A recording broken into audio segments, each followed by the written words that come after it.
atau kaki. Karena yang di sini yang diklaim dia menghancurkan itu dia mukul. Opa ada di sini. Dan saya lihat dari sudut pandang ini ternyata ini adalah pukulan martil. Ini konten, padahal ini bukan konten, ini adalah pembenaran, ini adalah pendidikan publik. Dan ternyata kita sudah tahu jawabannya. Nanti pas saya bilang pembodohan, kalian teriak publik, pembodohan. Kita udah tahu kesaktian dia adalah fake, 100% fake. Ingin membahas sedikit mengenai part 1.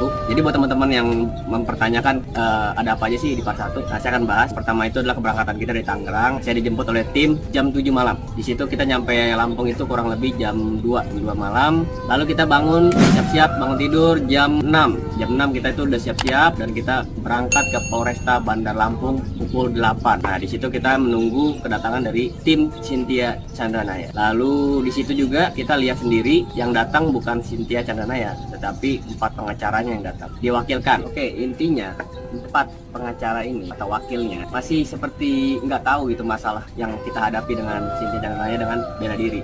Jadi kembali mentah lagi gitu. Dan setiap kita sudah membahas, kita mengutarakan apa yang kita mau, ya mereka cuma bisa bilang, ya kita akan konfirmasi dulu dengan pihak Cynthia. Dan kita suruh telepon di tempat pun mereka nggak mau, katanya menjaga privasi, ya kan. Dan kita tanyakan, memangnya Cynthia-nya kemana nih, tim Cynthia dan Master Agusnya kemana? Dan mereka bilang ya mereka lagi syuting.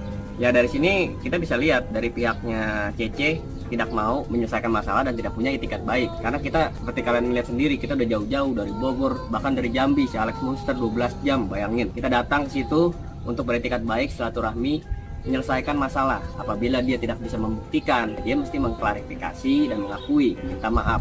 Sesimpel itu, segampang itu. Tapi batang hidungnya aja nggak muncul gitu, nggak nongol. Nah, kita dari tim Bela Diri Bersatu ya sempat pikiran juga nih, karena kita datang jauh-jauh, oh hasilnya begini doang, ya kan? Tapi kita nggak putus asa. Theo dan tim tetap mengkondisikan gimana caranya biar kita bisa datangin markas dia atau kita bisa tetap memaksakan ketemu. Karena di situ pengacaranya bilang dia akan mengkonfirmasi ke Cynthia, ya kan? Lalu kita tungguin dan kurang lebih nggak selang berapa lama kita makan siang, datanglah satu konconya nih, si Peter Pan Junior. Dan dia, buat yang kalian yang nggak tahu siapa itu Peter Pan Junior, dia mengaku dia itu adik dari Master Agus. Dan dia suka muncul juga di film-film Master Agus. Dan setelah kita lihat dan kita lihat nih ya, dari sejak kita melayangkan tantangan, lalu dibalas oleh si Peter Pan dengan yang 9M 5M, lalu dia selalu membuli-buli kita juga, ya kan, bikin kita emosi. Dan akhirnya dia datang, bayangin, aneh gak? Aneh banget gitu. Dia datang seakan-akan dia itu seperti decoy, seperti umpan dari pihak CC, ya ini masih dugaan. Dia masih datang, dia bawa satu pengacara dan satu temannya yang selalu megang handphone kayak untuk merekam apa yang terjadi dengan dia. Ini agak aneh. Dari sini kalau gue lihat sih ya, dia seperti umpan agar kita mungkin bisa memukul dia atau emosi atau menggunakan kesalahan kita sehingga bisa mengancam kita balik. Tapi sorry, kita ini kan praktisi bela diri, kita udah sering baku hantam tuh di latihan, kita udah terlatih, jadi kita nggak pancing emosi juga. Meskipun pancing emosi ya paling cuma kayak ya kata-kataan gitu doang. Nah ada cuplikan juga di mana gua rekam si Peter Pan ini, ya kurang lebih kita interogasi dikit lah ya kan, mengenai bukti-bukti kesaktian dari si CC. Nah dia bilang semua itu real kan, bahkan dia sempat di Instagram bilang semuanya real. Dan kita tanyain, oke, itu semua real apa enggak? Dan dia cuma jawab ya nendang beton, ya nendang pipa besi itu real. Terus kalau yang duren dan lain-lain, ya dia bilang akunya nggak tahu dan nggak pernah ngeliat. Oke, jadi ada sesuatu yang disembunyikan menurut gue. Ya banyak kejanggalan juga yang dilakukan oleh si Peter Pan Junior ini. Seperti contoh, setiap kita minta telepon ke pihak Agus sama CC, dia itu kayak ya berkelit lah, dia nelfon si A, nelfon si B, nelfon si Rido. Lalu setelah masalah ini selesai, si Peter Pan ini nggak langsung pulang, kayak nggak punya urat malu. Ya, jadi dia stay aja di situ di Polresta bareng kita, diem duduk, lalu dia megang handphone ya seperti kayak spy ya. Ya ini masih dugaan aja, cuman ya aneh aja. Kita punya masalah, kita maki-maki, bawa pengacara, bawa temen. Setelah selesai minta maaf, dia masih stay di situ. Cukup lama juga tuh. Nah habis itu kita dapat telepon nih, kita dapat berita dari Theo bahwa si CC dan pihaknya setuju untuk membuktikan, tapi banyak syaratnya nih, banyak syaratnya. Lalu nggak lama kita berangkat ke markas tempat dia biasa show menangin pilar. Syaratnya adalah cuman boleh ada satu kamera dan itu harus ada angle tertentu. Nah, lalu kita diskusi nih dengan Bang Musradi, dengan semuanya lah, dengan Theo. Kalau ada banyak kejanggalan-kejanggalan seperti ini, banyak syarat, ya itu artinya mereka mau main sulap atau membuktikan, ya kan? Kalau terlalu banyak kayak gini ya mendingan nggak usah ngebuktiin. Kita datang, kalau dia banyak syaratnya kita cancel. Itu artinya dia mau main sulap. Nah, lalu nggak berapa lama dari si Peter Pan udah beres tuh, kita dapat info dari Theo dan timnya bahwa si Cece setuju untuk membuktikan. Wah, ini keren banget nih. Saya pikir wah gila, berani juga dia membuktikan. Tapi ada yang aneh nih. Tadinya kita minta 5 kan, yang Duren dan lain-lain kesaktian itu 4 dan 1 sparring kan. Nah, lalu muncullah Peter Pan. Peter Pan muncul, mungkin planning mereka gagal karena ya ini masih dugaan. Planning mereka gagal. Lalu ada info mereka cuma menerima 2 tantangan aja. Nah, agak janggal juga nih, ya kan. Lalu ya udahlah kita setujuin dulu aja. Kita datang ke markas dia. Datang ke markas dia, tempat dia suka show, nendangin pilar. Di situ kita datang, kita cari-cari pilar-pilar yang pernah mereka hancurin. Nah, itu nggak ada, kayaknya sih beda tempat. Terus yang ada di situ ya pengacara tadi 4 orang. Lalu si Cynthia-nya belum datang. Cynthia belum datang. Akhirnya yang muncullah HRV. Nggak berapa lama kita udah mau pulang tuh karena kelamaan nunggu. Muncul HRV, yaitu mobilnya si Cynthia. Dia cuma ada di samping gedung. Turunlah si Rido dan manajernya si Anjar Weni. Nah, agak labil. Terus di situ kita bahas tuh tantangan yang mau diberikan tuh apa. Lalu mereka bilang, ada di video tuh, ada video, mereka bilang mereka akan nendang pilar dan nendang besi. Masih nendang pilar, nendang besi juga. Sedangkan kita udah jelas, yang kita tantang tuh bukan itu. Duren pun udah kita siapin, ya kan? Ada 3 tuh durennya, bisa dia pilih. Duren udah kita siapin, batu udah kita cari. Ya kan? Kita udah cari batu di situ, ada batu. Pukul duren, bawa batunya hancur. Simple, oke, 1. Dan tampaknya mereka nggak bisa menyanggupi. Jadi pas kita bilang, nggak bisa dong, tantangan kita bukan ini. Dan mereka kayak keberatan juga. Oke lah, mereka keberatan dengan kesaktian-kesaktian. Udah, kesaktian itu kita hilangin, kita langsung ke sparring aja, nggak usah banyak cincong ya kan, langsung sparring. Dan mereka pun agak keberatan, bahkan pengacaranya terlalu banyak berkelit dan membela dia juga, oke. Padahal udah jelas tantangan kita dari Jakarta itu apa. Oke, di luar itu semua kalian bisa lihat sendiri nanti di video, juga teman-teman saya juga bisa lihat. Intinya si Cece dan Agus nggak punya etikat baik untuk menemui kita pun dia nggak mau, padahal dia sudah di mobil, ya kan. Lalu ya mereka tidak bisa membuktikan, mau apa lagi, mau ngomong apa lagi. Kita udah datang ke situ, datang ke Polresta untuk mediasi pun dia nggak datang. Kita datang ke markas dia pun dia masih nggak mau keluar juga. Jadi intinya mereka sudah melakukan pembodohan publik, tidak bisa membuktikan. Mereka sudah menipu jutaan orang dan mereka sudah membuat malu bela diri Indonesia. Sebenarnya ya teman-teman, kita datang emang benar-benar pengen silaturahmi karena kita juga nggak mau ini berlarut-larut, ya kan. Apabila dia bersedia untuk meminta maaf dan juga mengakui kesalahannya, masalahnya sudah clear, kita udah nggak mau perpanjang. Dia lanjutkan di film, dia lanjutkan di lebih mengedukasi lagi konten-kontennya, kita udah beres, kita udah nggak mau panjang, nggak mau pusing. Tapi sayangnya mereka masih tidak mau mengakui, mereka masih bersikeras, masih kepala batu lah ya. Dari situ kita bisa lihat ya mereka arogan.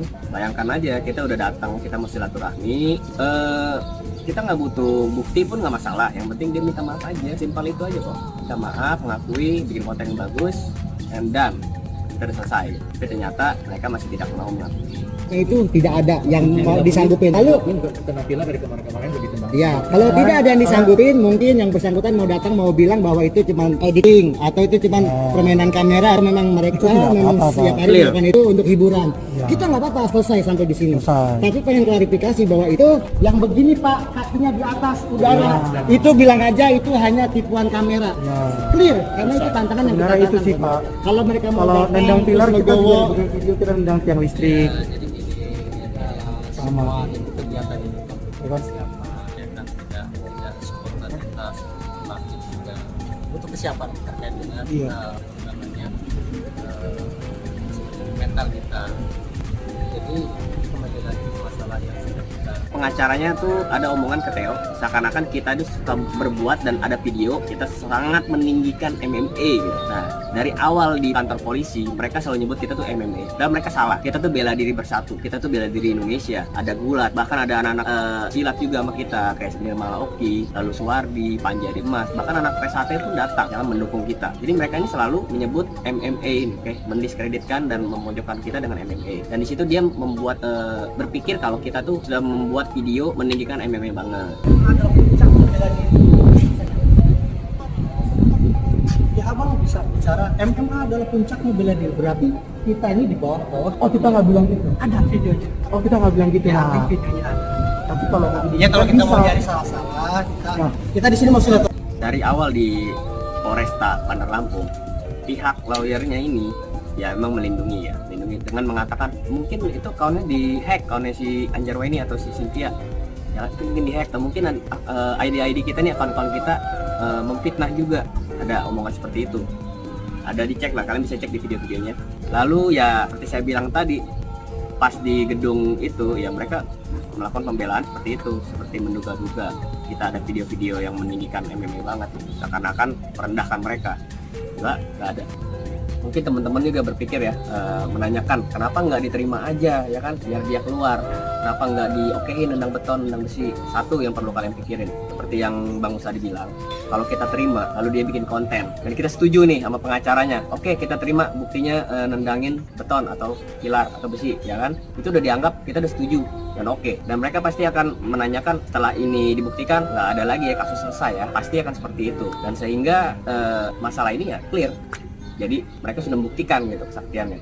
Maka dari itu kita semua sepakat untuk enggak menerima, karena kita udah tahu jawabannya guys. Sampai ke markasnya dia pun kita datengin, jawabannya adalah nendang pilar, nendang pipa besi. Jadi kita udah tahu kesaktian dia adalah fake, 100% fake, oke, editan.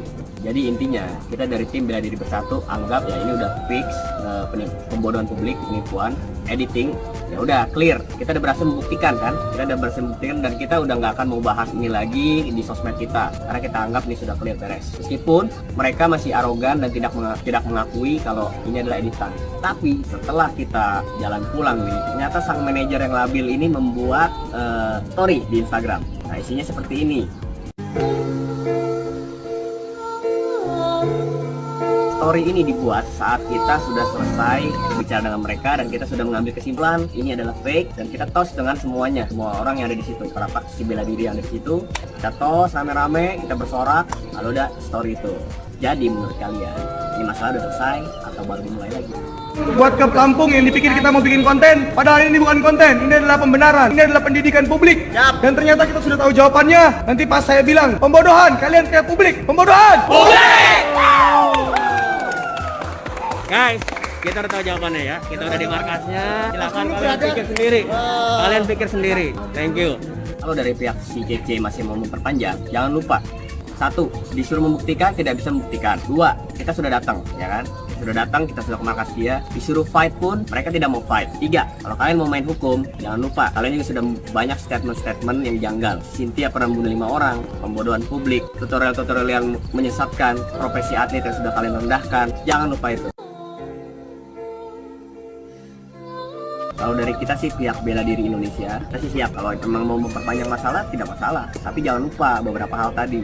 Saya ingin berterima kasih buat teman-teman, para praktisi, para fighter, para atlet yang udah membantu share, bantu untuk nyebarin ini semua, pembodohan publik ini. Dan jangan lupa kita ada gerakan baru nih teman-teman. Di unsubscribe bila kalian sudah subscribe di YouTube channel mereka, dislike dan juga report, baik itu Instagram atau YouTube mereka. Karena kita tidak akan membiarkan orang bodoh menjadi terkenal. Ya itu saja dari saya, Rudi Agustian. Salam bela diri, salam persaudaraan.